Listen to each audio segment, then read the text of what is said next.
Hello, everyone.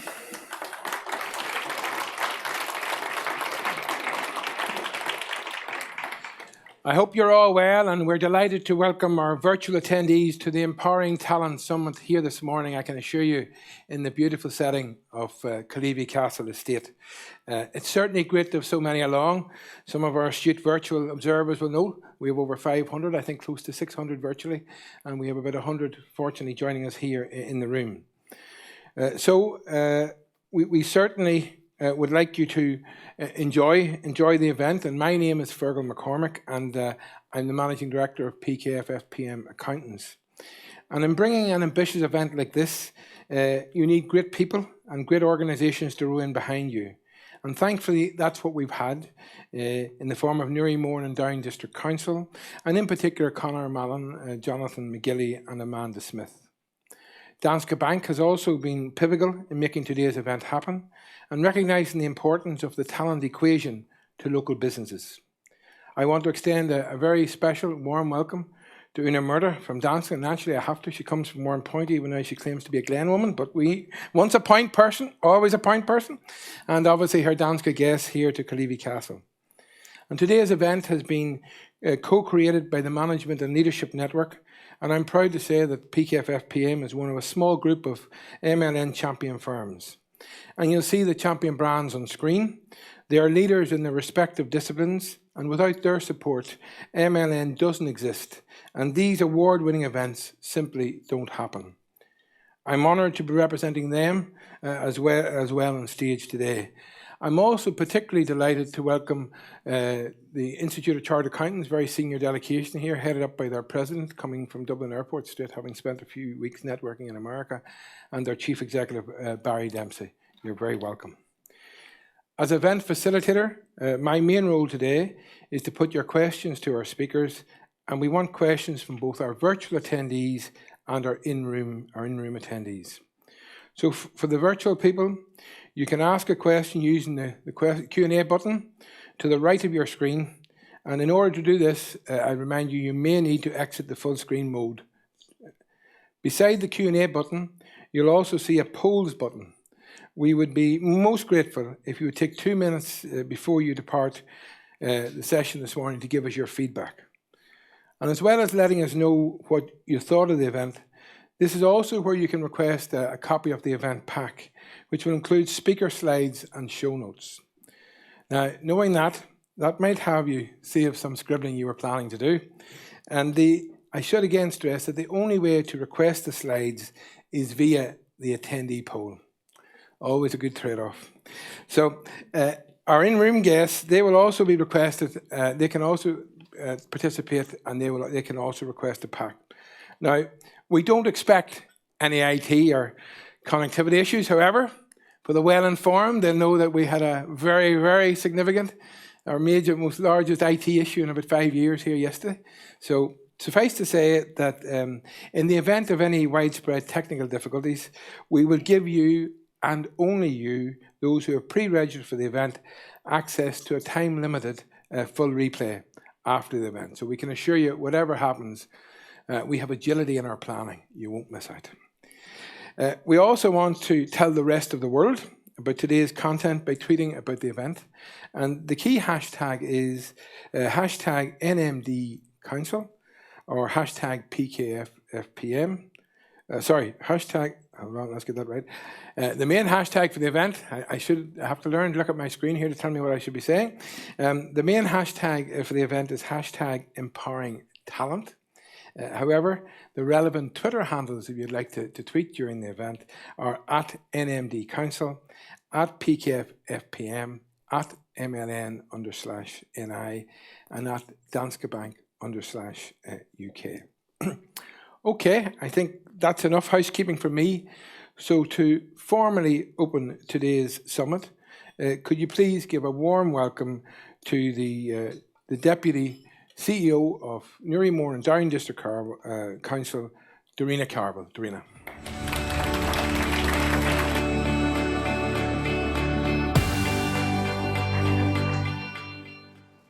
Thank you, Fergal.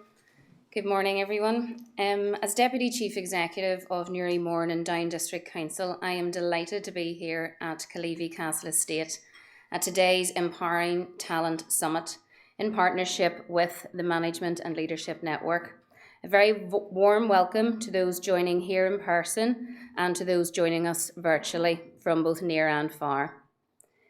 Newry, Mourne and Down District is privileged to have so many talented and successful business leaders who have amplified their talent and that of their teams to propel the business growth that is so apparent throughout our region.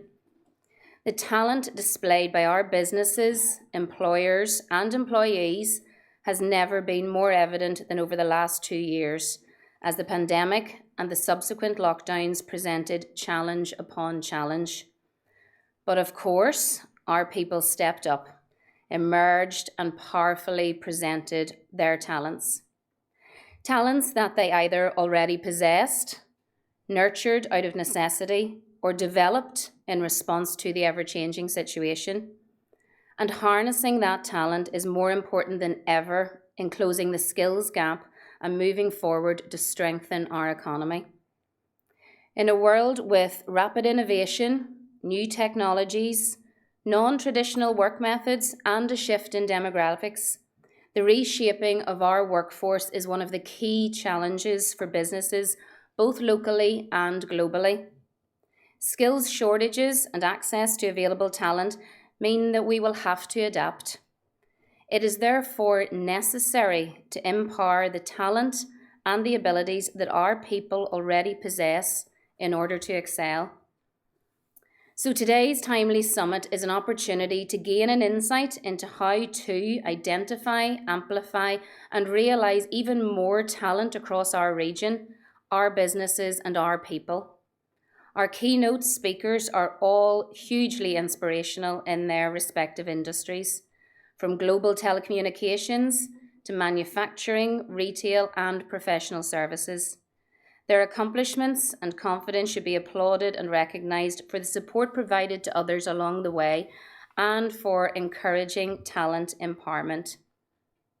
Newry, Mourne and Down District Council are excited to host this event and for the opportunity to showcase businesses from our region and how, by embedding empowerment into our business culture, it can liberate the talent available, improve the skills and result in the accomplishment of so much more. Regardless if you are a pre-start, a startup or an existing business, trading locally, regionally or internationally, individual adaptability is crucial in keeping our skills current. But together we can build the workplaces of tomorrow. I very much look forward to today's event. You're all very welcome, and now I'm going to pass you back to our very talented host, Mr. Fergal McCormick, to commence proceedings. Thank you.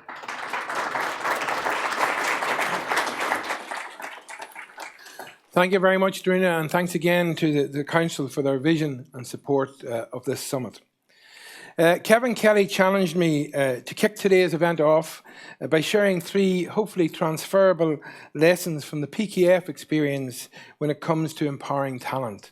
And in highlighting 3 concepts that underpin the PKF-PM approach to talent, I thought I should house these within the 3 components of the event strapline, namely identify, amplify and realise.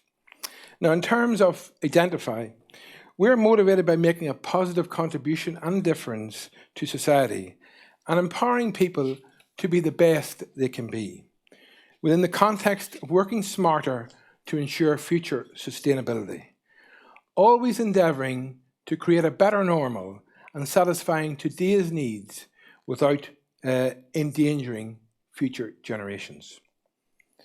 We believe for talent to thrive individually and collectively, the right people need to be in the right seats on the bus.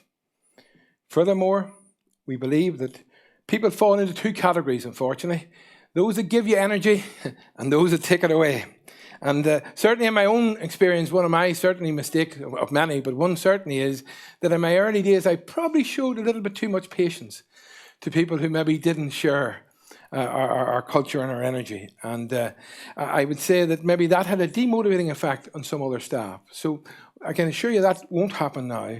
And at a very simple case, we now use a thing called the People Analyzer, the GWC. Do people get it? Do they want it? And do they have the capacity to do it? And we would not be so arrogant to ever suggest that the PKF-FPM way is the right way or the only way. However, to be honest, if a staff member's culture now doesn't fit our culture, very quick, we agree to part. And they can make an excellent contribution and probably a far more significant contribution to society, but not with us in some other organisation. So we would argue that once you're satisfied that you have the right people and the right talent in the right seats, it becomes about creating the right environment in order to allow people to thrive. It's all about listening to them, and it's about investing in them.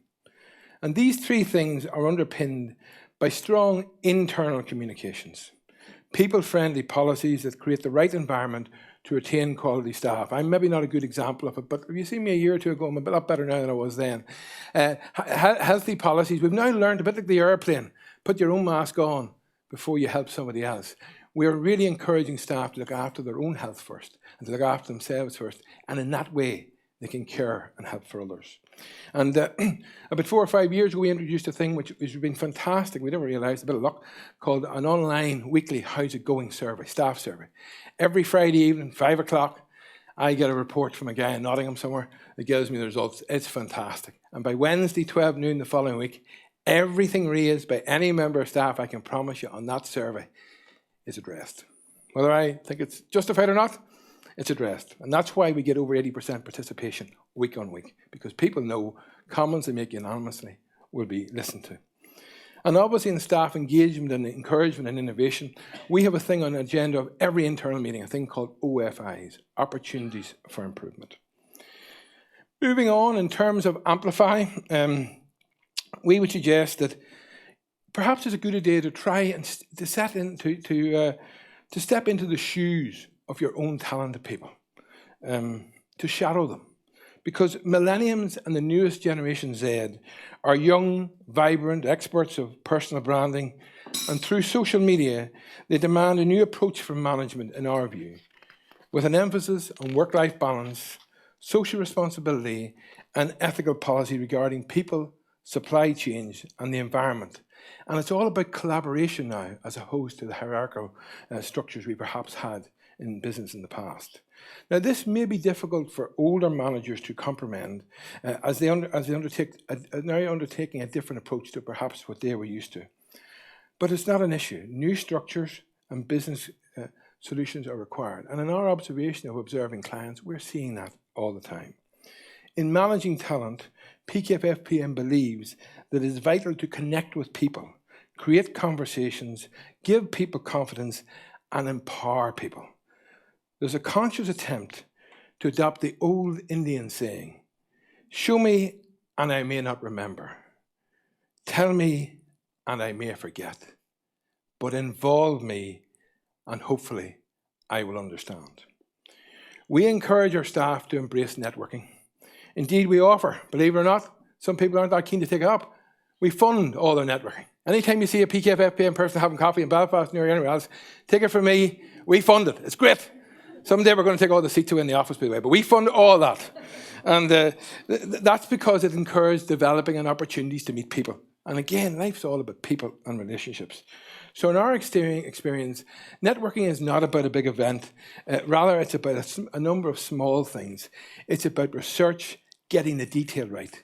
And indeed, networking, in our experience, can be the nudge or the differentiating factor for the individual or an organisation in terms of one introduction or intervention having the potential to change the life of an individual or indeed the success of a business organisation.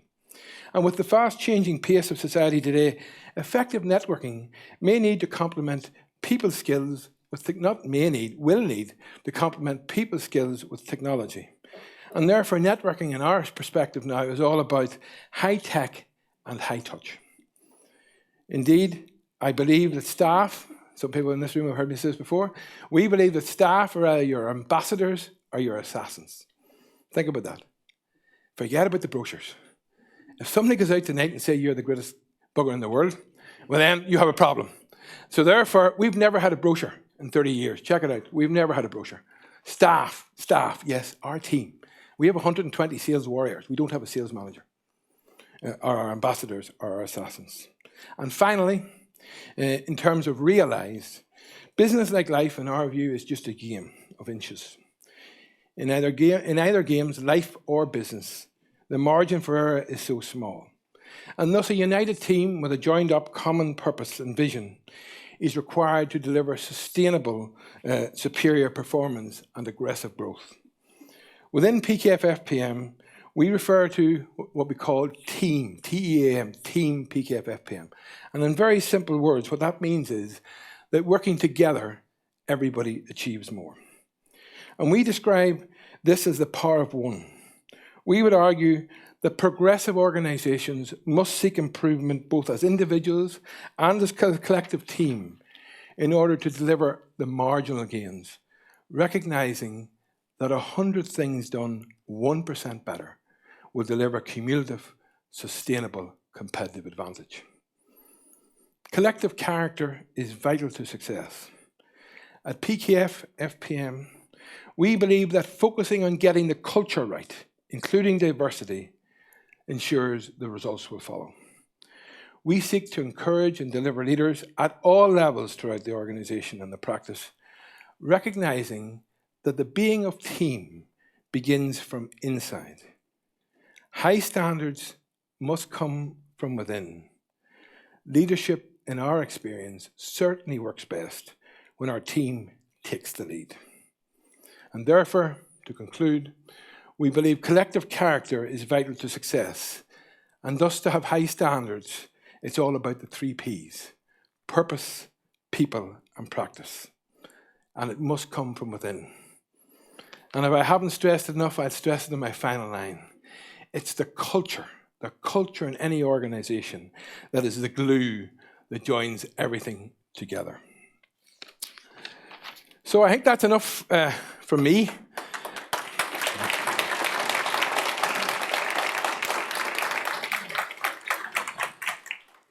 We're now going to hear from Ronan Dunn, a man who operates at the highest, and this word could not be underused in this case, the highest echelons of global business.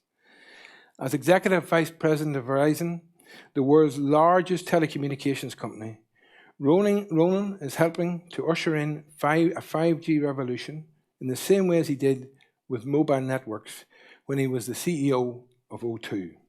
In the UK, as we all know, I think he was a face we've seen regularly on our TV screens in the early 2000s. Ronan leads the team currently. Ronan currently leads the team responsible for delivering voice, data, television, and wireless products and services to more than 100 million Verizon customers. Think of that, 100 million customers. Whew. And outside his role as Verizon, again, as many of us observed last week very happily, he's the executive chairman of the Six Nations Championship, and he had the pleasure of presenting the Triple Crown to Johnny Sexton on the field on Saturday past. And he also plays a very prominent role in a very interesting global organization called One Young World, which empowers young people to lead and make lasting connections. Ladies and gentlemen, it gives me great pleasure to welcome Ronan Dunn.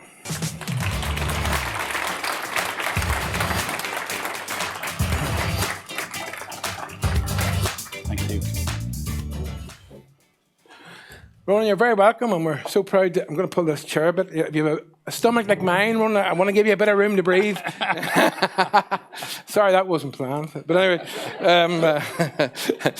you're very welcome, and Thank you. Good to see you. And I must say, also delighted that your good wife, Elaine, has been able to join us as well. So, Ronan, how does a boy from Dublin come to head up the world's largest telecoms company? And could you give us a whistle-stop tour of where the career started and the journey so far? Super. Well, good morning, everybody. Delighted to be here. And I'll start with the table down by the window. My big break in life was I was lucky enough to become a chartered accountant. And I don't just say that out of politenesses.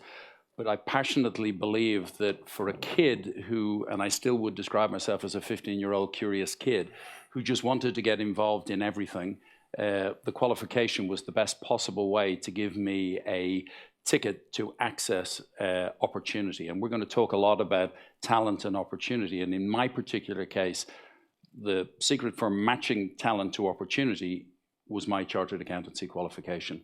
And as a result, when I turned up in the City of London to do banking, people said, oh, you're a chartered accountant. And that gave me the right to opportunity. So from that, look, most Irish people are chancers, I suppose, is the honest truth of it. But skate fast and never stay too long on the ice. I worked out after a while that there was an opportunity to kind of bring something different. And through a series of, I suppose, risk-taking, I ended up joining the telecoms industry at a time when nobody was sure whether mobile was going to be big or huge or the most transformational thing that's happened in most people's lives in the last 30 years. So a bit of risk-taking always helps as well. And one thing that, as we touch on the conversation as it goes on, is I kind of worked out, I was lucky enough to become the CEO at O2 back in 2008, and most of you probably have forgotten by now, but 2008 was a bad time to start as a CEO because the world went to hell in a handcart from an economic point of view. So it got a bit of a baptism of fire. But I worked out, and we'll talk about the 6 lessons of leadership, but I worked out that actually my job was to be chief cheerleader and chief storyteller. And once I knew what that was, I was able to fashion my contribution in a whole series of different situations because I was able to be my authentic self rather than be the one who had the answer to everything.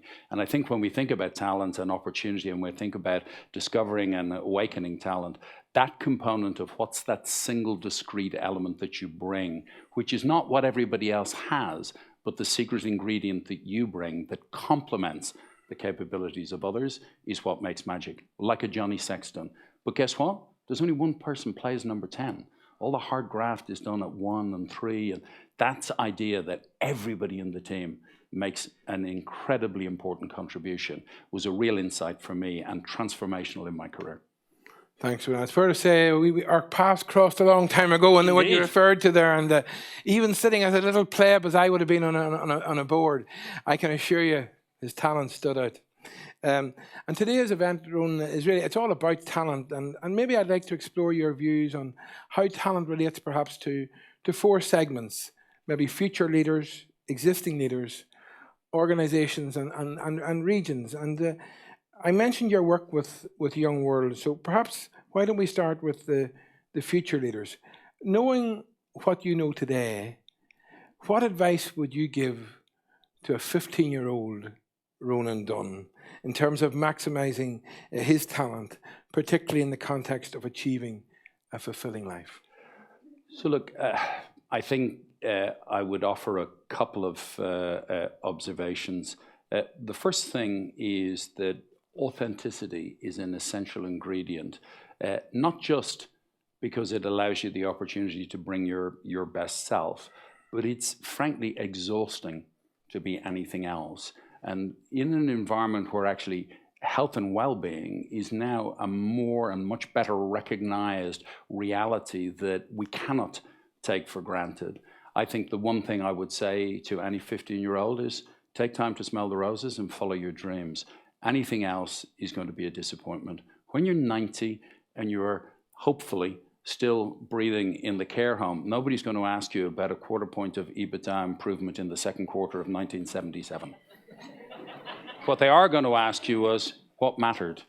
And were you there? And did it make a difference? So that's what I'd say. Very insightful. And I'm obviously conscious that the One Young World came to Dublin. I know you were involved in Chartered Accountants, you were involved in the back. And coming to Belfast. And that's what I was going to say. Tell us a little bit more about it. A wee bird told me you were spearheading getting it to Belfast. So for those of you who aren't familiar with One Young World, and it's great to be here in this sort of environment where we are talking about talent, is One Young World is an organization that essentially recognizes that young people aren't just future leaders, they are leaders, and it's to create the context and the environment to allow them to be as effective in the early phase of their leadership as we might think about in the later stages of our leadership. Traditionally, we've seen leadership in the context of what most of us learned, which was do well first and then turn to doing good later. And it's almost a sequential process. Any of you who have in your family and friendship groups people who are under 25 will know that they see doing well and doing good as two sides of the same coin. It's not a sequential, it's an essential ingredient for equilibrium and balance. So essentially, One Young World is tapping into this realization and has the added benefit of recognizing that almost uniquely in our history, we have the opportunity of two generations turning to doing good at the same time. A generation who intuitively took it up straight away, and those of us who are coming to the back ends of our careers and realizing that we maybe have some space and time and experience to contribute to giving something back. So One Young World is very much the opportunity to accelerate and amplify the effect of great young leaders. And I'm thrilled for the fact that it's coming to Belfast. It'll be the second time it's been on the island of Ireland, and no better place to identify and support incredible talent. That's great news. Turning our attention to those who are already in management and leadership positions, I read a fascinating article you wrote recently, actually, on 6 leadership lessons, and I think you highlighted some of them were learned the hard way during the course of your career. I wonder, would you be so kind to share some of those lessons with us? Well, the good news is I might tease you, but I'm not covering all 6, because if you fill in the survey at the end, then you will get a copy of the 6 lessons. Actually, the 6 Lessons of Leadership was actually built out of an article I did for Accountancy Ireland just at the beginning of the pandemic. And whenever I'm on a Zoom call or something else, everybody sees all the leadership books in the background, and they ask me, well, which one would you recommend? And I said, well, I'm the wrong person to ask because I haven't opened any of them. I just get sent them all the time. And don't misunderstand me. If any of you have written leadership books, I'm sure they're wonderful. So I don't intend to be dismissive. But the harsh reality of leadership is it needs to be personal, it needs to be authentic, it needs to be real. Yes, there are things you can learn, but guess what? You have to be you to be an effective leader. So what I tried to do was synthesize, which is hard for me because I do like the sound of my own voice, but synthesize onto a single sheet of paper 6 lessons. And the first thing, and a big hard realization for me in the early stage of my career, was it's actually not what you do, it's what you make happen. And the logic of that is we all start our careers as personal contributors. And what gets us promoted or recognized is the stuff we did. Well, I'll let you into a secret. There's only 24 hours in a day. There's only 7 days in a week. Your output is finite by definition. But your impact and influence can be absolutely infinite.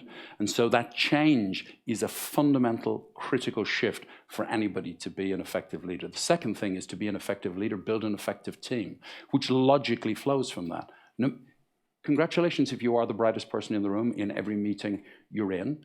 But even if you are, what about amplifying the second brightest person in the room or the third brightest person in the room? Teams, as you'll have guessed from my rugby connection, is I'm passionate about sport, but I'm passionate about team sport because team sport is built around the principle that it's when we come together and everybody contributes that we create an outcome that simply wouldn't have been possible while we operated on our own. The other things are, exercise judgment as to when to exercise judgment. An awful lot of middle managers fail in that thing. They stretch in order to prove to the people above them that they're risk takers they're willing to do. And what they end up doing is demonstrating their lack of judgment. And the other 2 I would just touch on before I finish the 6th is, you know what? Leadership should happen at every level of an organization. If it doesn't, then it's not an effective organization. And the best way to do that is create context. And that's why I believe my job as a CEO is to be chief cheerleader and chief storyteller. If you can give context to somebody who's on the shop floor, somebody who is working in the manufacturing facility, they know what the organization's trying to achieve. I'll let you into a secret. They're subject matter experts in the job that they do. They just very often don't understand what's expected of them because they think there's some other agenda. As soon as you bring context to them, then you give them the confidence to exercise their judgment and expertise. Authenticity, an essential ingredient. And the last one, which may sound obvious, but try, ready, aim, fire as a strategy. Because I'll let you into a secret, about 85% of organizations fall into the trap of ready, fire, aim.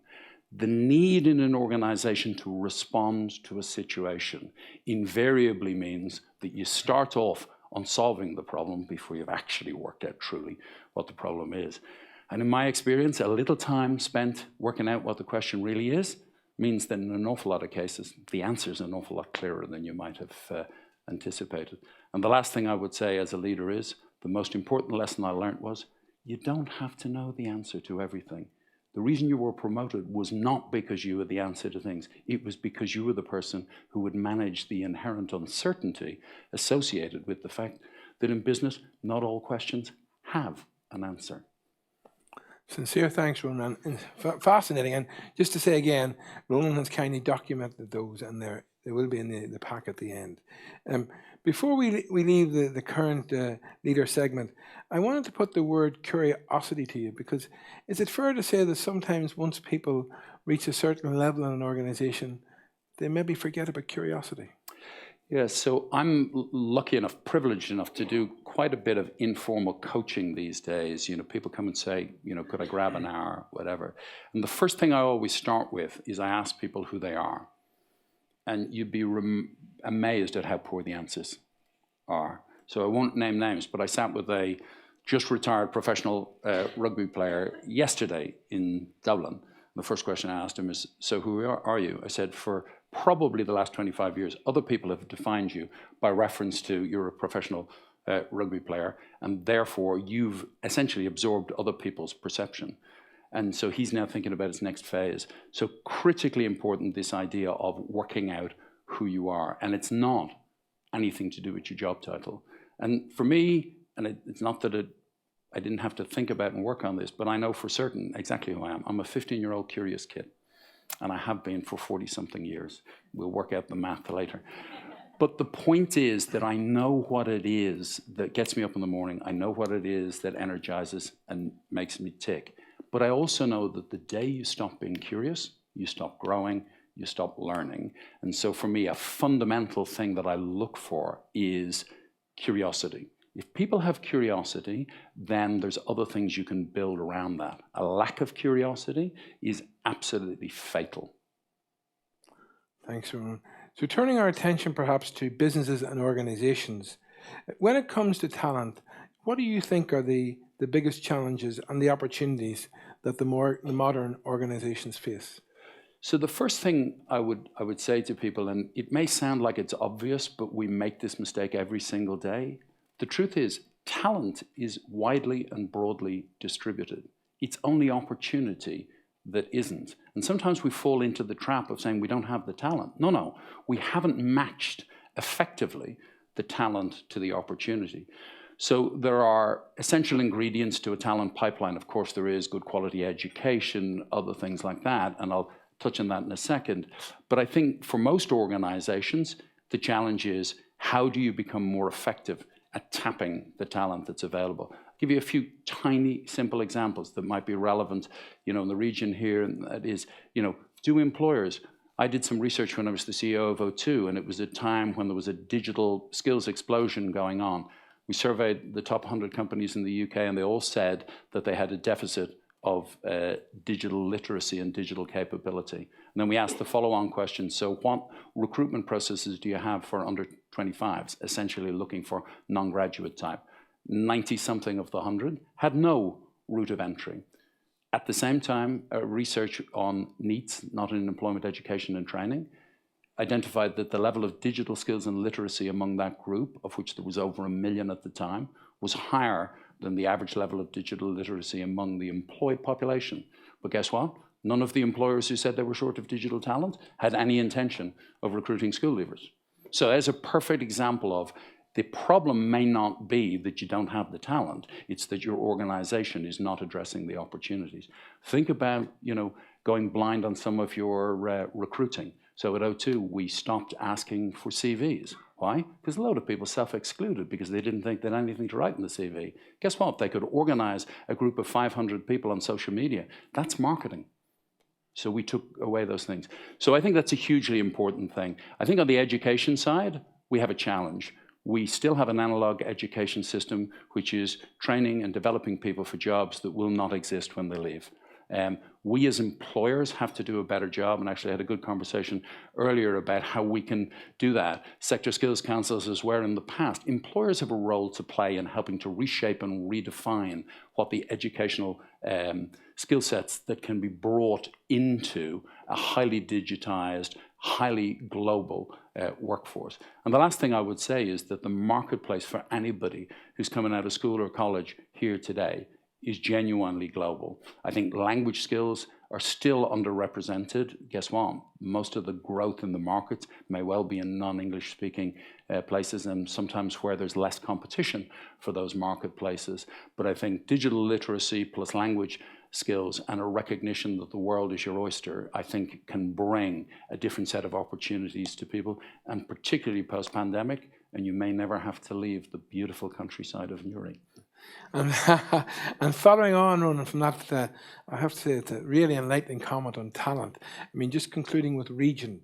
I mean, obviously we're here today in the Newry Moore and Down District Council area, halfway on the Belfast-Dublin corridor. But what do you think that, someone who's based in the USA now a lot of the time, although from talking to you last night, you're based virtually, the globe is now your workplace. But anyway, have you any thoughts on how this part of the island, or indeed the island as a whole, could make talent as a different, and that's not undermining what has been achieved. Yeah. So look, the first thing I would readily acknowledge, and sometimes you have to have an outside-in perspective on this, is I haven't lived on the island of Ireland for 37 years. I go home to polish up my accent, so hopefully I still sound like a local. But when living in the US, one of the things that I think has been exceptionally positive is the fact that the island of Ireland is coherently marketed now in the United States. Because truthfully, 20 years ago, the North used to compete with the South rather than defining the opportunity as the whole of Ireland and then steal from everybody else. So I think that's one very significant thing. I think there are certain markets around the world where there's a clear understanding of the skill set that Irish education brings, but I think there's more that can be done on that. And the thing I would say is that particularly as you think about a regionalized strategy, I mean, better brains in this room than me, but in pure economic senses, Ireland is a least comparative disadvantage economy. It doesn't have a comparative advantage in most of the factors of production. People is the one thing that we have a comparative advantage in. But I think one of the things that we've maybe been less good at is look at some of the Central and Eastern European countries, look at places like Portugal and others. I think we can build coalitions in the same way as coalitions of the islands. I think we can build coalitions in Europe and represent a broader and more diverse opportunity for international businesses by actually working not just in the region here itself, but actually in our partnerships with places like, US companies are going to Portugal for people to code. There's lots of great capabilities that are being built in Northern Ireland. But I think thinking how we can partner and bring more of a rounded package of solutions, I think can be part of the equation as well. It's really fascinating. I think you'll all agree. So, Ronan, we're going to take a pause now from there, and we'll invite you back for the questions and answer session if you don't mind. But, ladies and gentlemen, Ronan Dunn. Thank you. Thank you.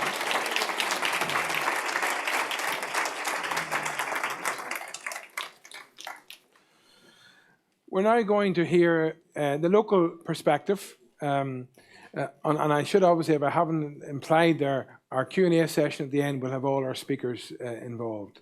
We're now going to hear the local perspective on empowering talent, and we have three of our finest local businesses to share their experiences and insights with us. First up is Finnebrogue Artisan and its Chief Strategy Officer, Diego Pearson, who, if you think about it, sets the long-term strategic direction of a business which we're all unbelievably proud of to have in our region. He also chairs the board of an international non-profit organisation, Foundation Earth, and he was previously a director of one of London's leading communication firms. During this time, he advised some of the highest profile campaigns, companies and charities in the UK, as well as former cabinet ministers, members of parliament, and members of the European Parliament. Ladies and gentlemen, please welcome to stage Diego Pearson.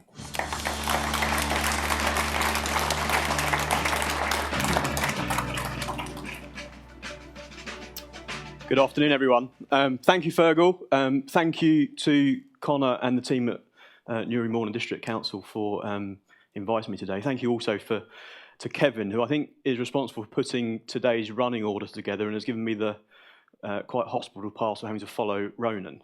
So thank you for that. My name's Jago Pearce. I'm the Chief Strategy Officer at Finnebrogue Artisan, which I hope some of you may have heard of. We're a food manufacturer an hour down the road in Downpatrick. And when Kevin asked me to speak today, he asked, well, how do you empower talent? What's the one thing that really matters? And I thought, actually, it's more than that. It's, why do I come to work? And for me, and Fergal mentioned it earlier, I think it's one word, and it's purpose. And I'll come on to shortly what I mean by that. Before I do, get the clicker to work, I'll give you a brief introduction to what we do and the extraordinary decade that we've had. We started in 1985, and we had a quiet 20 or 25 years until coming out of that 2008 financial crash that Ronan mentioned, 40 people, turning £3 million, and the 10 or 12 years that's followed has been pretty extraordinary for us. We're today sat at a revenue of 165 million. We're 1,200 people. We've invested £90 million in 4 new factories just in the last 6 years. And we've done what we like to think some pretty innovative things. We wrestled our way into the pork sausage market, a market which really we had no right to play in. And we did it by doing things differently and producing sausages in a better way. We looked at the bacon industry, and we were pretty fed up that bacon contains carcinogenic chemicals. And we found a new bit of technology to do it for the first time in a safer way. You can see that on the screen, front page of the Sun, that saved our bacon. The headline really did write itself. In the last 18 months, we've stepped into plant-based for the first time. We've built Europe's largest and most advanced plant-based food facility. And I'm looking at Connor here because I think Connor doesn't have much hair on his head, but he had a bit more before we came to him with the planning permission for that one. Everything that we've done over those 10 years has been based really on our purpose. Why is our business here? Why do we come to work? And that's the answer. We always look at what's wrong, and we've tried to figure out how to make it the best it can possibly be. And in our world, that's food. But we do it without being bound by the way it's always been done. And that includes the way we've always done it. And even if we've done that very well yesterday, today, there might be a better way of delivering it. And people go into life, start out on their career, they think, how can I make a difference? How can I do something good? How can I create an impact? Some people choose politics. Some people choose journalism. Some people go into charity work. Some people go into business. There are many routes. I come to work at Finnebrogue with many of my colleagues because we all believe that our small little company down the road in Downpatrick is a vehicle to deliver positive change and to deliver it quicker and more effectively than any of those careers.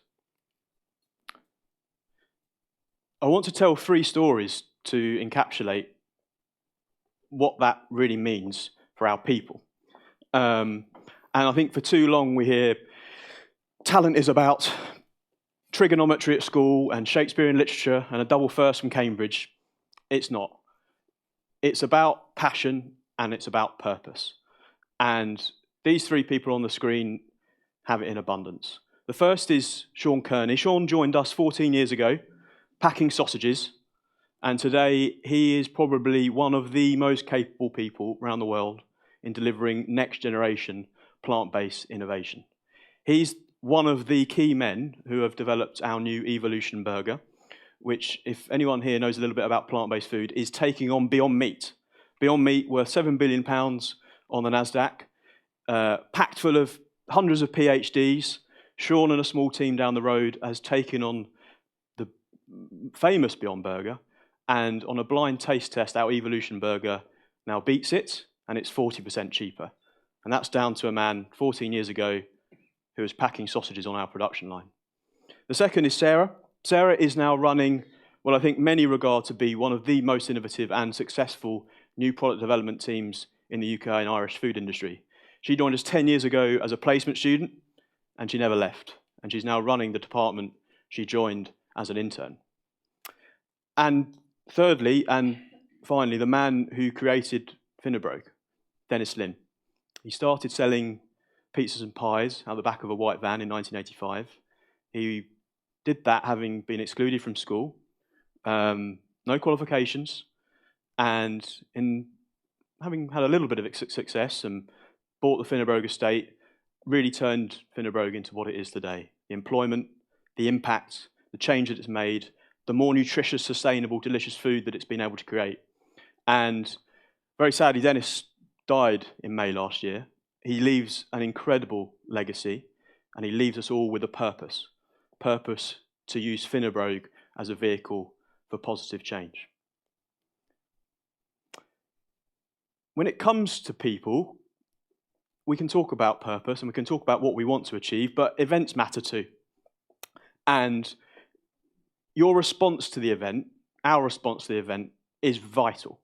And we all know the events of the last 2 years have been a huge challenge. They've been a huge challenge for the food industry in particular. While many of us sat at home in our home offices and stared at Zoom for too many hours a day, our staff had to come to work. They had to feed the nation. And our response in looking after them, making sure they felt safe, making sure they felt valued, encouraging them that they were doing something absolutely vital was crucial. And I think if we're honest, in the years prior to the pandemic, like with any food manufacturer, where sometimes the conditions can be difficult, you're working in coal factories, you're standing up, you're on production lines, sometimes the relationship with your staff, the way you encourage and empower them can be challenging. COVID for us was a huge catalyst. It was a catalyst because they believed they really had a role to play.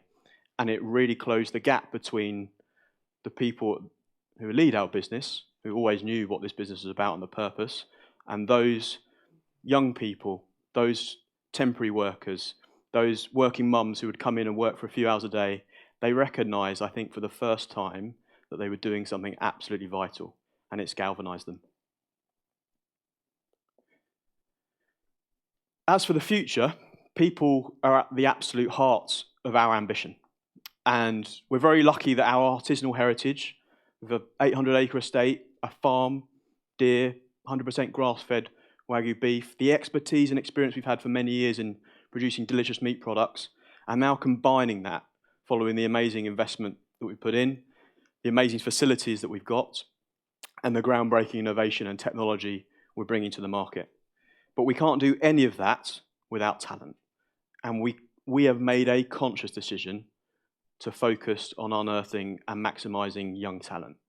Young talent who believe in our purpose, who sign up to it, who have bundles of energy and intellect, and have integrity coming out of every orifice. They are absolutely at the core of our future. And as you can see from the likes of Sarah and Sean, we want to create an environment, I think we've gone a long way to doing it, particularly in the last few years, where somebody could join our business as a sausage packer tomorrow, and in 20 or 30 years' time, could be running the business. We've got an eclectic team, and I think this is really important. I think people make too many mistakes sometimes to hire people who come from the same background, or the same experience, or see the world in the same way, and that can promote groupthink. We've managed to put together a team which buys into our vision and our purpose, but is an eclectic mix, and that's a really, really healthy environment to be in.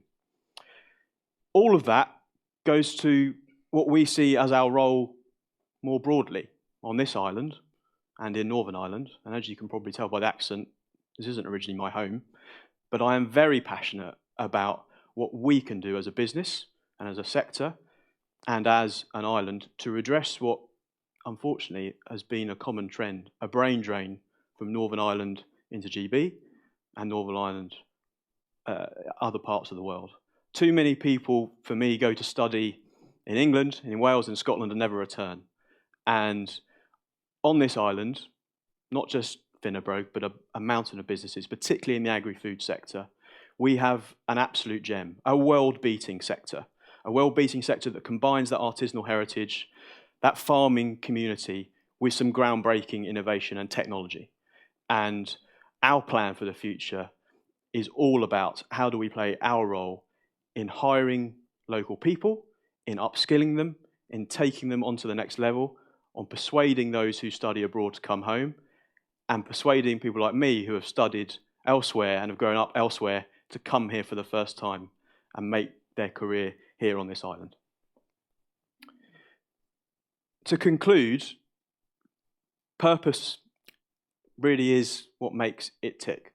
And we had a bit of a crisis of confidence 2 or 3 years ago, and it was the fact that, yes, we've had some success that we're proud of, but we could grow our business into a 1, 2, 3 billion pound company over the next few years. What difference would it have really made? Yes, we've taken nitrites out of bacon. Yes, we made what we think to be the UK's finest pork sausage. Yes, we're making probably the most sustainable beef anywhere in the world, 100% grass-fed. Yes, we're stepping into plant-based to tackle the deficiencies we see in terms of health and sustainability and taste. Positive impacts, maybe, but none of that really shifts the dial. And the question really that everyone has been asking for a number of years now is, how do we build a more sustainable planet? And the food industry is absolutely at the heart of that. And we're going to do that really only by one thing: giving consumers, you guys in the room, you guys at home, the tools to go and make a more educated and informed choice. And then to give businesses like us, the land stewards, the information we need to go and innovate in a more sustainable way. And so Dennis Lynn, an extraordinary man, a man who created this business with purpose and passion. His last creation was an international independent non-profit organisation, which I'm very privileged to serve as one of its founding directors, Foundation Earth. And Foundation Earth is stepping into this in a big way. It secured the support of almost all the UK supermarkets, of all the major multinational companies in the food and drink space, from Nestlé to Pepsi to Danone. It's backed by the UK government, by the European Commission, by its Food Innovation Initiative, EIT Food. And for the first time, we brought together the politics and the industry and the science to tackle this once and for all. Because at the moment, you can make a choice based on nutrition, you can make a choice based on price, but if you are one of those people who come to our place and work, or you're one of you've got purpose, you want to make a difference. You want to make a difference with everything you do day in, day out. Sustainability and the future of our planet is at the centre of it. And in our sector, we have an opportunity to make a difference. Every single person who now comes to Finnebrogue recognises that this is the future. And yes, they are playing a role in what they do and the products that they're creating, but we're more than that. It's about the philosophy. It's about the reason you come to work. It's about leaving work this evening thinking, yes, we've probably done something better and we've changed things for the better. And business has a key role to play in that. We're proud of the role that Finnebrogue plays, but there are many bigger things at play, and the ability for business and politics and science and people, every single person, every single consumer, to play a role is the key to giving talent the ability to thrive. And Foundation Earth is something which we're very proud of and is certainly empowering our people. Thank you very much.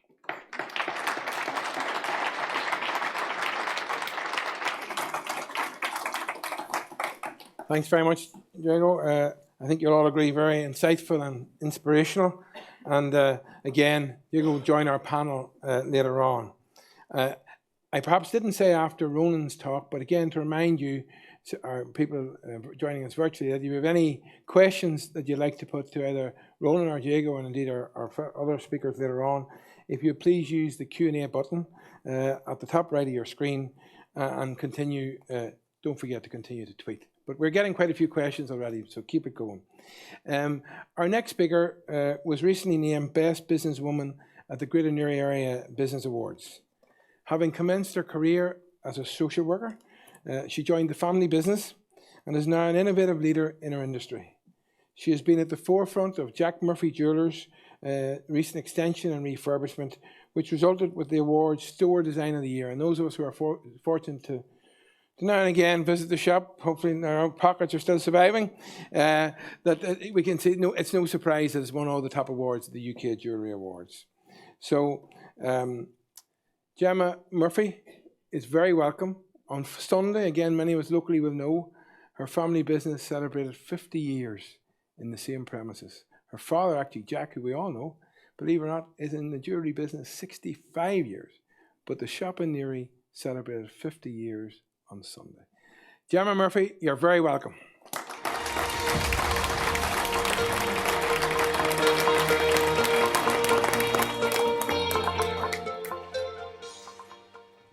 Hi everyone, thank you very much for having me today. This is not something that I normally do, so I'm very much out of my comfort zone, but please bear with me until I get into the swing of things. So, today I want to talk about my opinion on empowering talent and our position in Jack Murphy Jewellers. For me today, my theme is, if you take the team out of teamwork, it is merely work. And who likes to work? We might as well make the best that it can. As Fergal mentioned, our business established in 1972. My dad left school at 14 and started in the jewellery trade. This week we have been in the same premises for 50 years, and we celebrated in true Jack Murphy Jeweller style with a party. We celebrated with friends, family, and our incredible team. This is our team here in Killeavy Castle, and they are a huge part of our success story. In the past 2 years, during a pandemic, our turnover has increased by 80% from an already healthy standpoint. This is because of our team. Anyone in retail or hospitality will know that we were hugely impacted by the pandemic. Research shows that 24% of people left retail during the pandemic, and that 70% of retail is impacted by the lack of staff, the lack of recruitment. Retail potential is affected by staff shortage. We're lucky to be able to say that we not only retained our entire team throughout the pandemic, we grew by 25% of our team, and another 10% just this week. I believe, in my personal opinion, that the pandemic has reshaped the war for talent. People during that time reflected on their life and their jobs and their careers. It gave them time to think, are they happy in what they do, and do they want change? So we were very lucky that everyone wanted to stay with us and continue to grow our business.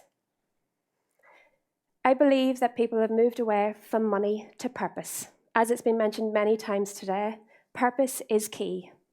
And as recruiters, we need to ensure that we offer more than just money, that we offer a secure job and a culture and purpose. So a little bit about me. As Fergal touched on, I was a social worker. I first met Fergal 17 years ago when I started to care for his son. It was something that I always wanted to do. I went to university and studied social work and qualified and secured myself in a job as a residential social worker. I specialised in self-harm and suicide and looked after teenagers. I'm the youngest of 4 children, and nobody had gone into the family business. Unfortunately, as my parents had planned to retire, the financial crash hit. They weren't able to put the business up for sale, but they were at a crossroads. At the older age, they were finding it more difficult, and the business had got tired. I decided that I would go part-time in my role and help and support them. The goal for this was to help the business get through until the market was in a better position and put it back in the market to sell. I worked 24-hour shift at the weekend and 4 days in the shop, and I did this for 3 years. During this time, I fell in love with Jack Murphy Jewellers. I seen the passion and drive that my dad had, and I got it. And I wanted to put my focus onto our family business. I left the career that I had worked hard for, but I give everything I have to our business. Now, it's only recently that I had the opportunity to really focus on our business strategy, but I believe that I was setting goals from the very start. They say it takes 10 years or 10,000 hours to master your craft. And it's only now, over 10 years later, that I feel I can stand up here and talk about our journey. I heard a great quote this week. Eleanor Roosevelt once said, "No one can make you feel less inferior without your consent." That's where I was 10 years ago. I had no business experience, no jewellery experience, no management experience. I had to start from scratch. I joined the business as sales, and then I became the manager. I studied the trade. I completed my jewellery exams while 6 months pregnant with a small child at home. And I gave the shop and brought the team on the journey. I came in with people who'd been there for 20 years already. I had to join the business, and a very uncertain time for them, as they didn't know what was going to happen or what the future held. But together, we made the business the best it could be. I feel like I was a positive influence in the business, as I wanted to focus on the culture and on the values. And I believe maybe the social work background helped in this. I think you needed a degree in social work to work for my dad. I pushed him out. Anyone that knows him will understand that statement. But I believe our values start and end with me. I think it's important, if I want the team to go with our values, that I need to live and breathe those values too. Richard Branson famously once said, "Train people well enough so they can leave, but treat them well enough so they don't want to." This is my mantra in people management. Invest in your people. This is something I truly believe in. Put your energy and resources towards your most valuable assets, your people. In retail, our people are so important. It's who you meet and deal with. They represent and ambassadors for our business. I believe in the last 10 years that I offered opportunities, training, I created security. I brought the team along with them and communicated and engaged. I showed empathy, and I feel that has really benefited our team.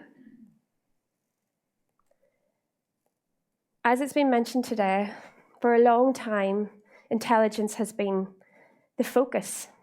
I believe that my core talent is intelligence, emotional intelligence, rather than IQ. Very few people might not know this about me, but I have the reading ability of a 7-year-old and the spelling ability of a 6-year-old. Now, it's been about 10 years since my last assessment, but in my mid-20s, that is quite severe. I am profoundly dyslexic and dyspraxic. You'll all be glad to know I had help for these slides, or you wouldn't have understood them. But I am proof that you can overcome obstacles. As the saying goes, work hard beats talent when talent doesn't work hard. I showed commitment and determination to achieve what I have achieved. I got my degree and I did my exams because I worked hard. We all have challenges, and this is something I personally know a lot about. I have 2 beautiful daughters, and my eldest child, Moya, she's nonverbal with complex needs, and this has an impact on my job. Just yesterday, by 11 o'clock, I'd received 2 phone calls already from the school. I needed to walk out of that store and prioritise my child. But this is something that I understand and our business understands. We all have lives outside of work. Not only does our management support this, but our team supports this. We have each other's back. We help and support people through these things. We believe that our team are humans first and resources second. I think this is so important in harnessing talent. So, in our store, we offer a premium product. Our customers expect premium service, and our team are premium professionals. So this year, as we marked our 50th anniversary in business, I wanted to do something for our team. We would not have achieved this if it wasn't for them. So I surprised them all at our Christmas do with an all-expense trip to Paris. So we have over 20 team members, and we're all heading away together to celebrate what we have all achieved together. As L'Oreal says, because you're worth it, and I want my team to know that they are worth it. Now, I know this isn't something that every business can do, but I think it is important for businesses to identify a way that they can show their team that they are worth it. Roaring 2020. We had such high expectations for 2020. In 2019, we had taken over the unit next door. We wanted to expand our business and give our customers a new customer experience, take it to the next level. Not only did I want to enhance our customer experience, but I knew our team needed to grow. We had recruited and our space was limited. I wanted us to be able to have more office space, boardroom, better kitchen. It was important to me that our team understood that their experience was just as important as our customer experience.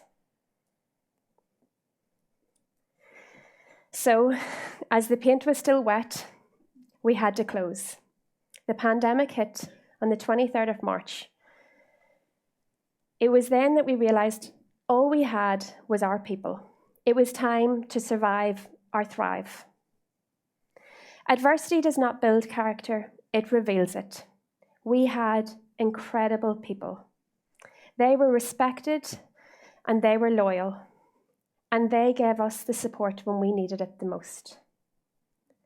They were happy to adapt and change. People who had never used iPads, never worked from home. Retail is completely different.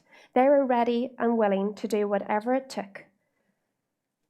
So we closed on the 23rd of March, this day 2 years ago. We had no e-commerce website and no store. We had no way to sell to our customers. But 25 days later, we launched our website due to some incredible people. We already had a platform of around 40,000 followers. So this gave us an opportunity to reach customers in a new way. We launched Dazzle from a distance. We offered virtual appointments. Our team were able to adapt to the way we needed them to. We managed to sell to we converted 92% of our virtual appointments. That took talent. Our team were able to give our customers such a wow factor across a screen that they were able to sell items worth thousands of pounds. This didn't happen by chance. This is because of the culture that we together have built in our business. Our team know how important they are to us. They know how important the business is. It wasn't just the Murphy family that wanted to survive. The team wanted to survive. So for me going forward, I know I need to continue to grow and develop. There's so many things that I still want and need to do. I need to work on the business rather than in the business. I need to put up better structures, but the team know that I am on this journey and they're on this journey with me. To me, talent is everywhere. It only takes opportunity, and I want to give those opportunities. So for me to recap on what I've learned, earn your position, live your values, invest in building your team, invest in your team space, and remember that people are humans first, resources second. For me, culture is about how people feel. I skip into work every day. I love my job, and I want my team to want to come to work every day. And I think it's important to recognise intelligence comes in many forms. As I said, 6 and 7 is my ability, but age is just a number. I am capable and I am talented. And I think it's so important to show that intelligence comes in many different forms, just like me. Thank you.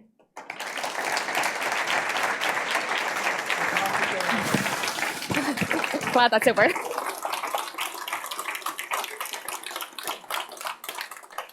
Magnificent, Gemma. You know, whenever Gemma Elizabeth Murphy was born, they realised they had a gem. And the gem looked around social work and then came back to move Murphy's forward. We're very proud of you, Gemma, and one I can tell you who's been fortunate to benefit from Gemma's friendship for many years with a very sophisticated autistic child. I can tell you she's fantastic. Thank you very much, Gemma. We're getting actually tremendous feedback, by the way, on social media. So to our people in the virtual arena out there, keep it going. Thanks very much. The tweets are doing well. Our final speaker began manufacturing guitars by hand 45 years ago. Learning the trade the hard way, through self-teaching, his focus on craftsmanship and quality have contributed to his rise to one of the highest regarded global guitar makers. Notable owners and players include household names like Eric Clapton, Gary Lightbody, Damien Rice, and Ed Sheeran, with whom George is now collaborating on the multi-award-winning Sheeran by Loudon brand. Ladies and gentlemen, we are really delighted to welcome our final speaker today and looking forward to hearing him, George Loudon.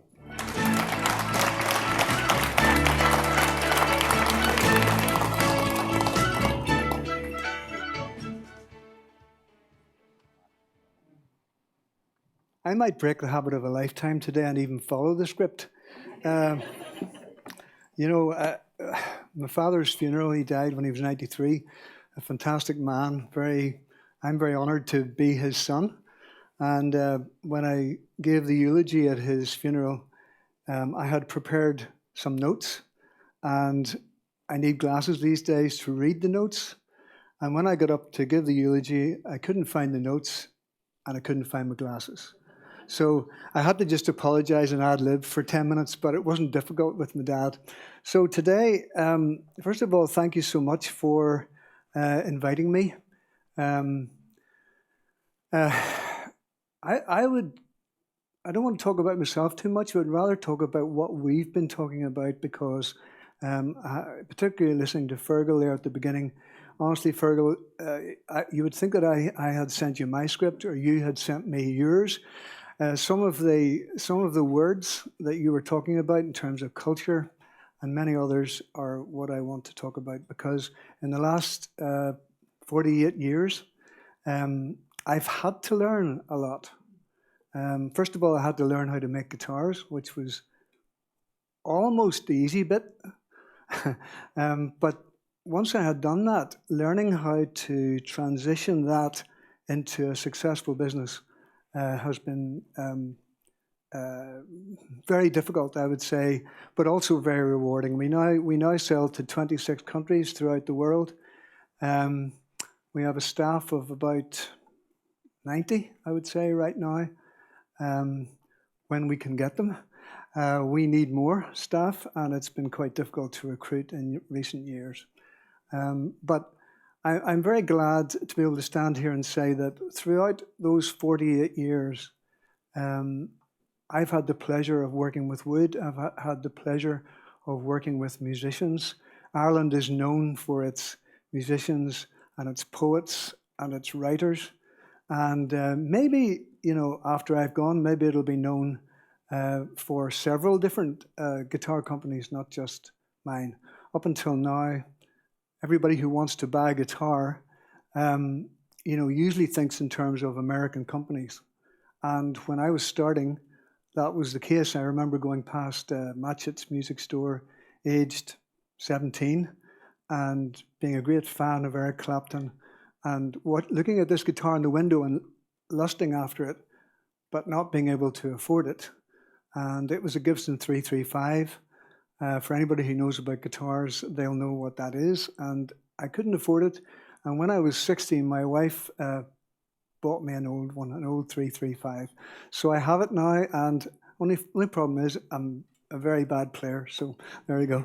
So I just want to show you, if I may, I just want to show you basically a guitar and then get into what I was going to talk about. So this is an example of what we make. So this one has what's called sinker redwood soundboard. So that's wood that has actually been floated down the river in Northern California, say 150 years ago, and has sunk to the bottom. So you get the odd log that has done that, and then 150 years later, 100 years later, somebody goes and takes the trouble to try and lift it up so that it can be used. And this is a great use. Rather than cutting down more trees, it's really good to do that. It also has a byproduct that, because it's been underwater for 150 years, it's lighter, it's stiffer, and it sounds better. So that's what this sinker redwood is. In this case, this is Brazilian rosewood. Sorry, this is Madagascar rosewood, back and sides. Sometimes they look very similar. Beautiful wood. I often say, you know, when people say to me, "Gosh, that guitar's beautiful," and I say, "Well, what's the best part of it? What's the most beautiful part?" And when it's wood like this, they say the wood, and I say yes, and it's no accident that God designed the wood. So I didn't design the wood, I just designed the guitar. So I'm going to try and follow my script now for a few minutes, as quick as I can. Fortunately, when I first opened my iPad, it was there, and here it is again. So,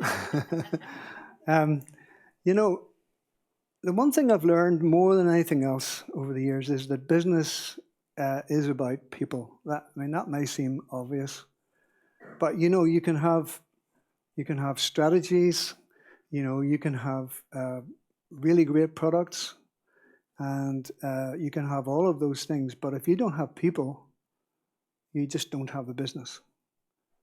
So my main thing that I want to say is that if you depersonalize business, then you strangle innovation.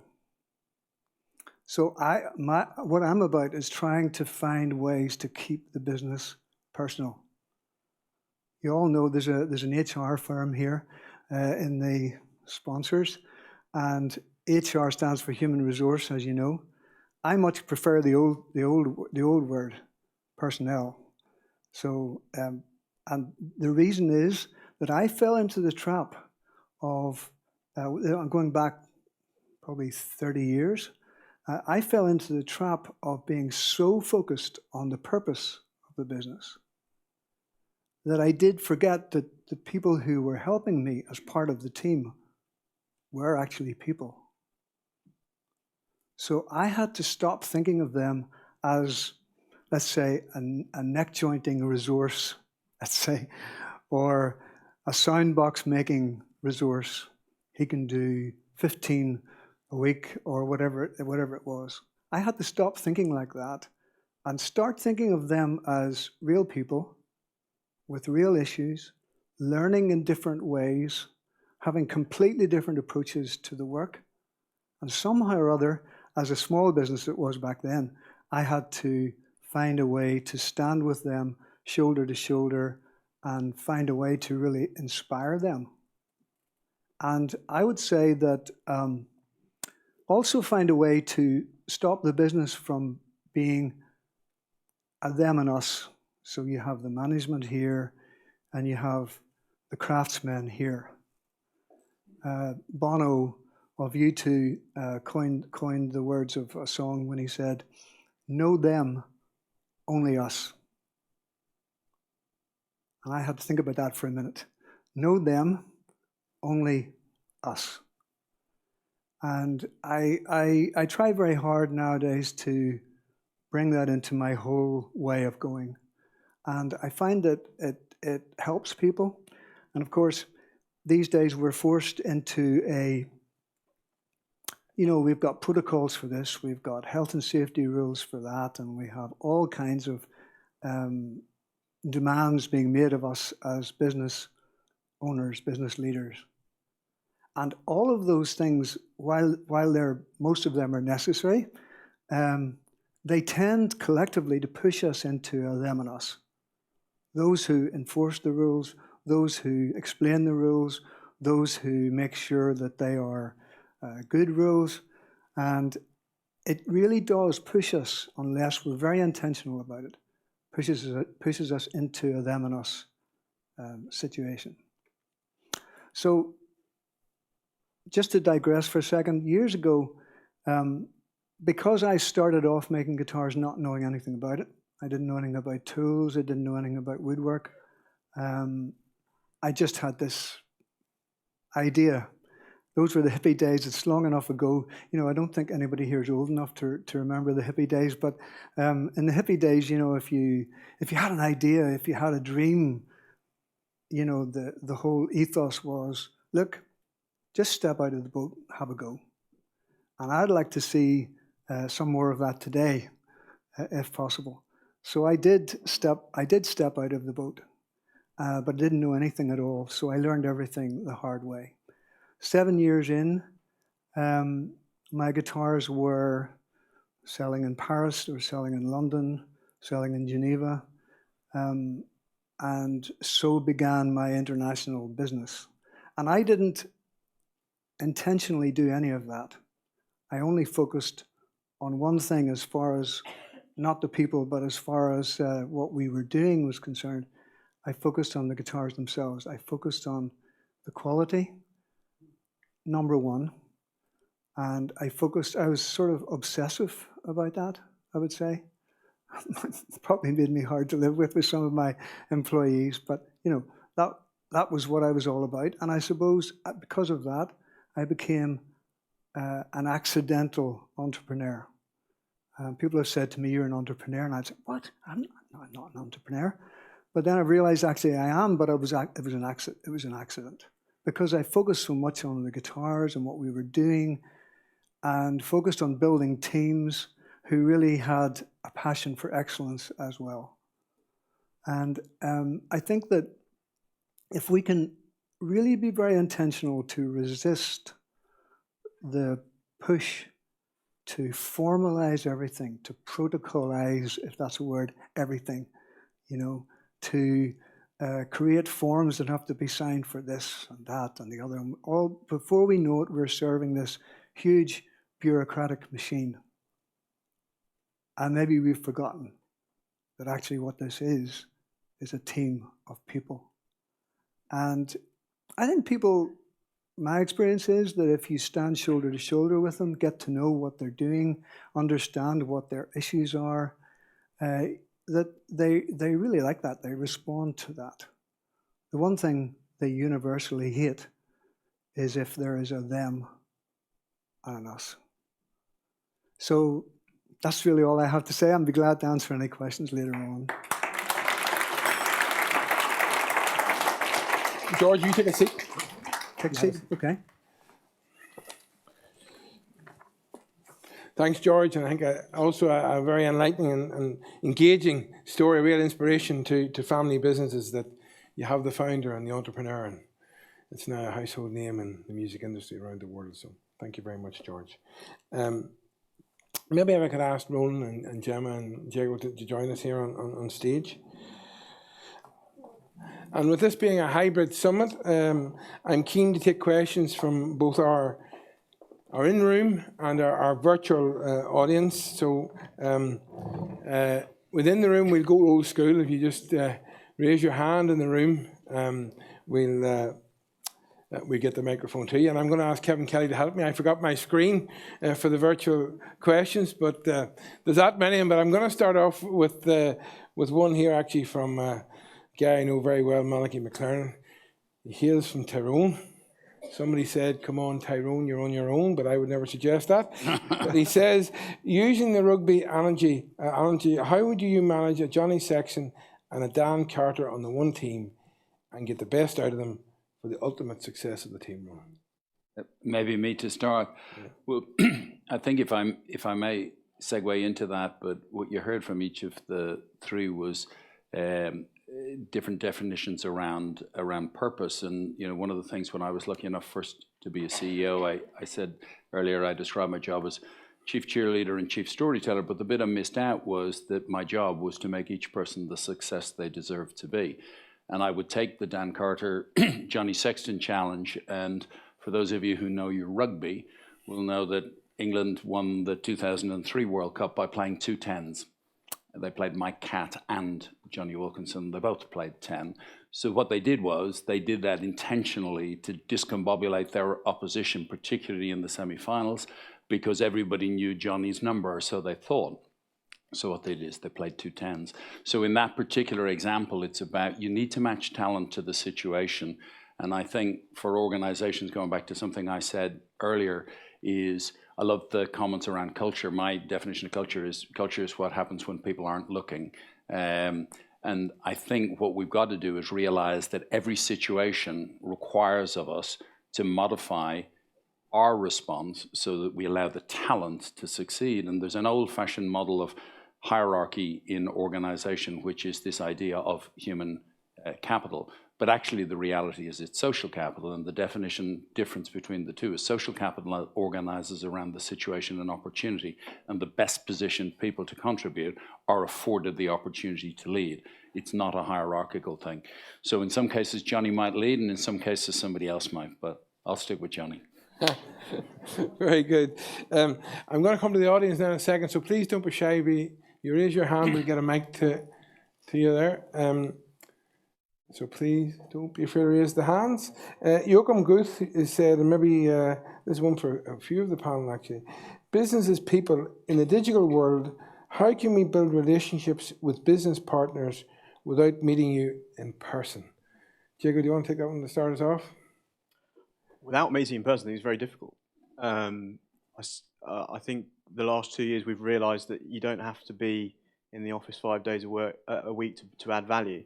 But life is about people, and it's about contacts. It's about building trust in the teams, but also in your external partners. And I still think face-to-face contact is absolutely fundamental. That's why an event like this today is of huge value, because I think you can get by, you can continue, but if you're doing something creative or you're dealing with a crisis, there's nothing like face-to-face contacts. And I think we've found that we've benefited from that as a food business, because our people have been with us throughout the period. We're unlike many industries. We've been together, and that has been very empowering for them, very catalysing in bringing people together. And I think we've been able to achieve a lot more by having people in one room as opposed to people spread all over the country. Gemma, I think you shared with us the way your business just had to be totally transformed in the digitalisation age. COVID perhaps forcing it sooner than planned. Looking back, or even looking forward, what do you think are the lessons or the benefits we can take from the virtual experience, and how now do we get a hybrid relationship going forward, that we have some people coming in and we continue parallel with our virtual business? So I believe that we're a destination store. A lot of people would travel to come to our store, but what we can now do is we can consult with our customers before they even come to us. We would have appointments still come through virtually from people who maybe live abroad or live in Cork. It means that we can really tailor the service that we have. And we've also since adapted that we have an appointment system. We can learn so much about our customers before they even come to our store, so we can really enhance the experience that they have. And George, I mean, you talk basically about the whole thing of people, and you're right. How have you found the last couple of years, and more importantly, how do you think matching technology with people can help your business going forward, and the opportunities and challenges that may bring?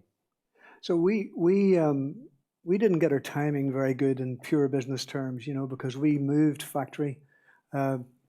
We planned to move factory. We planned to introduce a completely new production line, making a completely different kind of guitar to add to our repertoire, if you like. We planned to do that, and then suddenly the pandemic hit. So we were in the middle of a factory move. We were in the middle of setting up a completely new production line based on technology more on technology rather than on handwork. And then the pandemic hit, and we found ourselves in a position where a lot of production staff weren't in, so we couldn't make the right number of guitars. Very difficult. We had 19 people off last week out of 90. So very hard to organize things when it's like that. But you know, we on the other hand, because the guitars are sounds wrong, but because the guitars are in demand, if you like, because they're good, you know, the market was still there. So that helped me to work with my teams and keep it going. But there's no doubt that it has hit us very hard this last 2 years. So we're now in a mode where we hope that the pandemic will be behind us soon, and we can start to build on what we've done for the last 2.5 years. Thank you very much. And I think we'll go into the room here, and I see Barry Dempsey. I can give you Barry's name, but going forward, if you don't mind, the people, if they're in the room, they introduce themselves first. Barry Dempsey, Chief Executive of Chartered Accountants Ireland.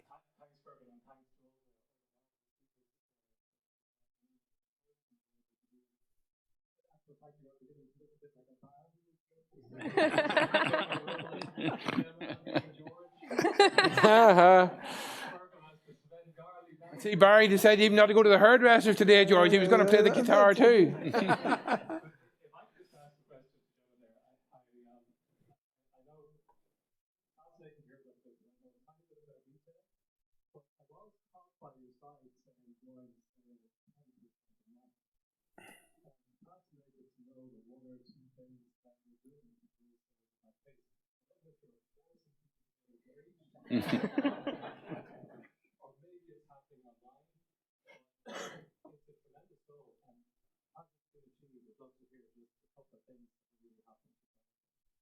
So for me, this year coming up is quite a unique year.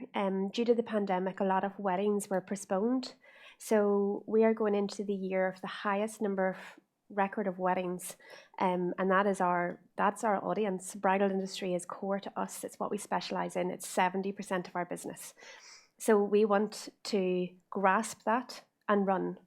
Even with what's happening at the minute with Ukraine, it's having an impact on our industry. The price of diamonds and the price of gold is going up, but people are getting married. So we are focusing on that. We are offering our bridal jewellery, our wedding rings. We're pushing pocket watches, tie slides, because we know that these people have saved to get married, and we're here to take their money. Thanks very much. Thanks very much, Gemma.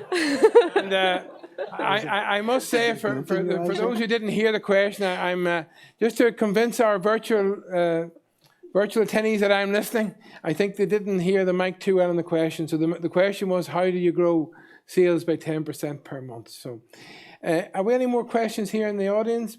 Yes? Karen?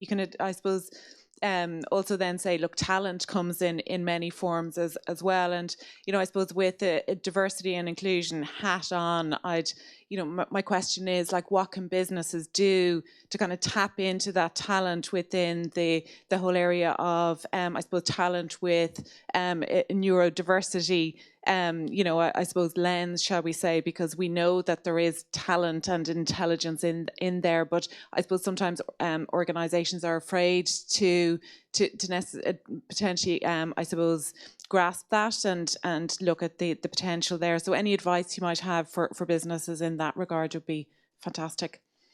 Thank you. Who would like to start us off there?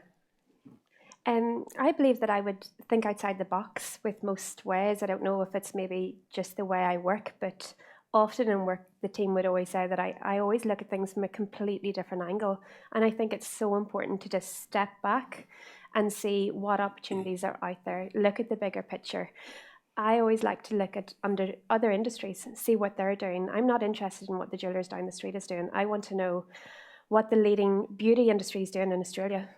And I think that's important, to be diverse in where you look and where you get your inspiration from. So for me, trying to get talent, don't focus on somebody that maybe is already in your industry. Try and look for transferable skills. Like, I had transferable skills as a social worker.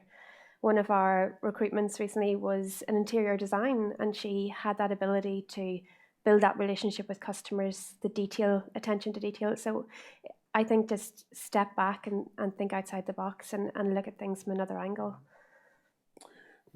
I just maybe building on that, I think one of the things that we have to commit as employers and other organisations involved in activity is to recognise that if we go past this pandemic and haven't established a new basis of accessibility to the workplace, then we've missed an incredible opportunity. If I take neurodiversity and broaden it out to disabilities more generally, at Verizon we're a proud partner of Disability 500, which is an organisation that was founded by a lady called Caroline Casey, an Irish woman, started as Canshi and built out to the Ability Awards, and from that has created this global movement. But if you think about access to work, probably 4 of the 5 biggest challenges for access to work for disabled people were eliminated by work moving to where people were with improved technologies and accessibility. So I would just make the broader point, and it goes back to the risk of repeating myself is there's no shortage of the talent.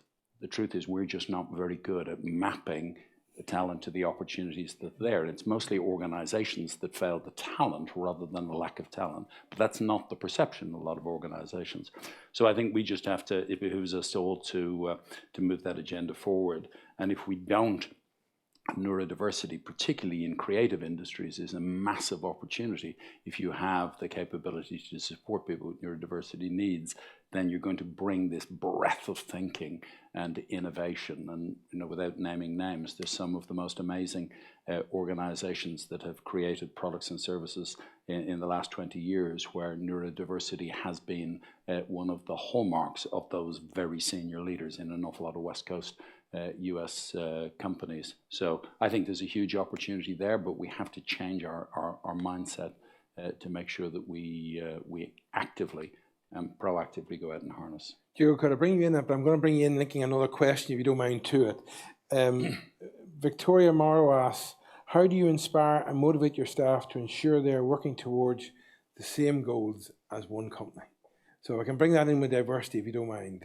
Yeah, it goes back to what I was saying. For me, it's purpose and believing like they're coming to work that morning and they have the ability to make a positive difference. But to do that, you need a team. And I think go back to the diversity question. The diversity can come in very many different forms. And as an Englishman working in Northern Ireland, one of the things that I've observed, which I think is fantastic about this place, is compared at least to my home, the lack of class divide. And I've been frustrated for some time that you picture the middle class dinner party conversation, particularly in the southeast of England, where mum and dad talks about their daughter who's off to Exeter University to do history, and the other couple talk about their son who's off to do physics at another university, and the third mum and dad are sort of embarrassed, as it were, that their child is going to leave school at 16, going to go and do an apprenticeship, go and work in manufacturing, train to be a plumber, do things which I think too much of our society have somehow turned their nose up at, when actually in many cases they can add way more value in non-academic careers and in non-academic subjects. And the idea that everyone has to be academic and everyone has to go to university, and somehow people that do are somehow better, I think is for the birds. And that's something we're very passionate about at Finnebrog, is giving people from whatever background, with whatever particular skill set, the ability to thrive, and ultimately to follow the founder of our business's journey, Dennis Lynn. Super bright guy, left school, no qualifications, excluded, ended up creating Finnebrog with all the success that he managed to enjoy, giving young people the tools, the skills, the experience, and the opportunity to reach for the stars and deliver on their potential. That's what really matters. So I'm very conscious of time, and I see a lot of hands up, and I can tell you that my screen here in front of me is going mad. So I'm going to give the room the last two questions, if you don't mind, because I'm conscious of time and we've given people commitments on time. So the second last question, I think, is Aiming McShane. Aiming, if we keep the mic close to the mouth, I'm getting feedback on my screen here that they're picking up slightly better our virtual people, but not perfect. Thanks very much, everyone. Really invaluable session this morning. Gemma, I'll be glad to maybe take that back to Fergal about that trip away. We might look forward to that. I mean, you must have forgot the trips to Toronto and America and all. Go ahead anyway. I suppose with sustainability very much at the fore, how would you lead and empower your staff in terms of changing mindset? Maybe Ronan and Jago. So let me start. I think the first thing, there's a trap in ESG, sustainability, other things, that it ends up being a project that gets allocated. It needs to be embedded in the DNA of the organization. And building on the purpose point, if I may, I think one of the ways of making purpose accessible is to address the why, how, and the what. And so if I take our industry, why is we believe the possibilities of technology should be open to everybody. How? By making it simple, easy, and accessible, we allow people to do more and therefore be more. What? We sell mobile phones and plans. that in its essence is the way I think you break these things out. And then within that, ESG, sustainability, other things become integral parts of who we are and how we achieve against that purpose. I think there's a real danger of the outsourcing of sustainability to be a project on somebody else's. At Verizon, we're looking at, we are huge energy users, but we're also the largest issuer of green bonds on the planet, and that is actually funding the production of incremental sources of green energy. So bring it to the heart of your business is the only way that's sustainable, because it's not just sustainable in a planet sense. Your business to be sustainable needs to be able to deliver a better outcome for the future generations by the way you tread lightly on the planet, but respect people and develop products and services that are essential to people's better lives. Does anybody else want to come in on that, or have we covered it? Very briefly, I think Ronan's absolutely right. It's about believing in it, believing in the results that you can deliver as an organisation, and bringing the various different departments within your business together on a regular basis and rewarding them for delivering on those benefits. I think there is a reputational challenge potentially down the track for particularly big businesses who are producing ESG reports as a tick box exercise for an extra 1x on their value. And there is plenty of greenwashing and there's plenty of misinformation. And I think consumers, public, everyone in this room, we've got our eyes open to that. Sustainability is about not the 1x on the EBITDA, it's about what difference can we make? And people are at the heart of doing that. Without your people, you're never going to make those necessary improvements. Thank you. I think it's appropriate we finish today. Our final question from the President of Newry Chamber of Commerce, Julie. Thank you, Fergal, and thank you to everybody. Wonderful presentations, very interesting, particularly around the power of culture, and that's really what my question is about. Particularly for Ronan, it's how do leaders in companies that are growing and scaling up significantly ensure that there are no blockages to a really positive, innovative culture running throughout the entire organisation, and getting all leaders to subscribe to that and make sure the vision is caught by everybody. If I may, I'll tell the story that most of you will probably have heard and forgotten. But the person leaning on a broom at NASA when asked what they were doing says, "I'm here to put a man on the moon." It's joining people with an understanding of the overarching purpose of the organization, but then doing it contextually so that they understand the piece of the jigsaw. The truth is, we're not all innovators. We're at Verizon bringing in a new generation of incredible technology. It's built on global standards. I'm not the most innovative person in the world. I'm really, really good at building the opportunity to take something that's innovative and to distribute it and make it accessible, affordable, whatever. So I think that idea of common context, and that's why I think one of the greatest skills we all have is storytelling, because that actually binds people into a common vision. And if I can leave you with one thought as my last comment is, and each of the three who are on the panel here with me amplified it, the real secret is you want to be a brand that runs a business, not a business that operates a brand. The day you achieve that, everybody in the organization is on the one team, pointing in the right direction, and has a clear understanding of their role in the context of the bigger achievement. And if I may be so bold, the one thing I would say about O2 as an organization, we probably got closer to that in the UK than any big organization has done for 30 years, and it's incredibly powerful. Well, what a note to finish on. Please show your appreciation for our four speakers.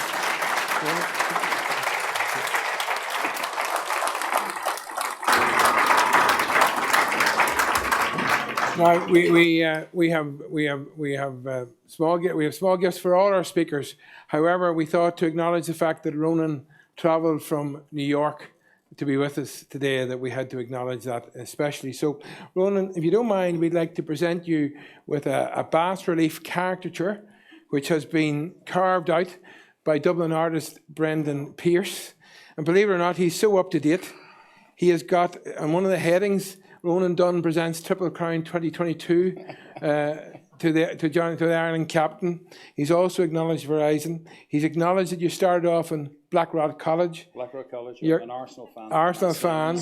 You're currently in New Jersey. Exactly. The Six Nations Trophy. Obviously Verizon, Incredible. Chartered Accountants, and we couldn't darling forget. wife, Elaine. We couldn't forget Elaine coming here today. So enjoy. Fantastic. Thank you so much. Thank you. Thank you.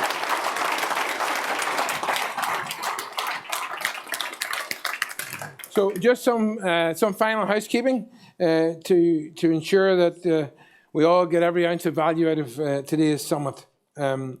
Firstly, can I draw your attention to MLN's upcoming summit, which always attracts, I have to say, world-class lineup of speakers and a very large in-person audience for local managers and leaders.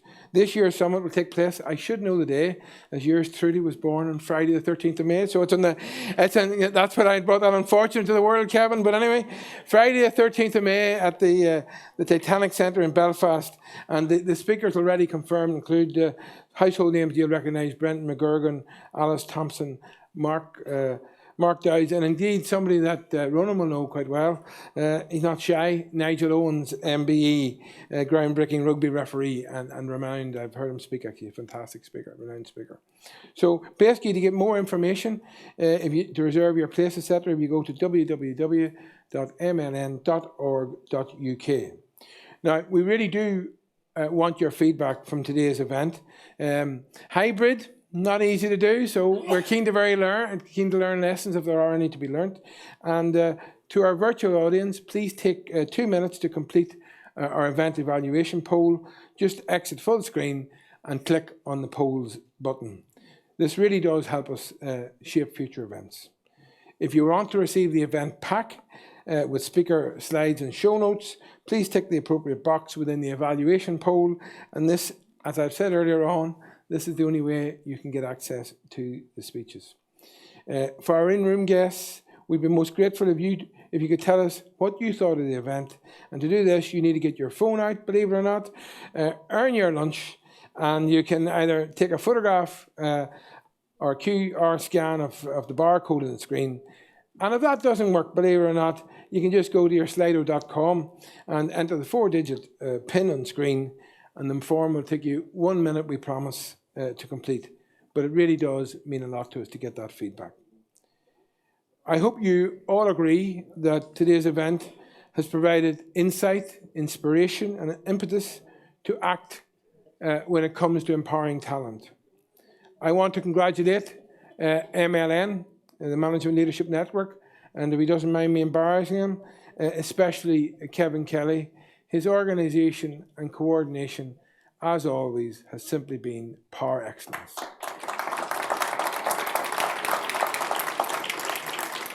We'd also like to thank and congratulate Danske Bank and my own colleagues at PKFF-PM for working together to bring the event to life. And not forgetting, for those who haven't been fortunate enough yet to come and see the greatness, beauty and majesty of Killeavy Castle Estate, it has to be seen to be believed.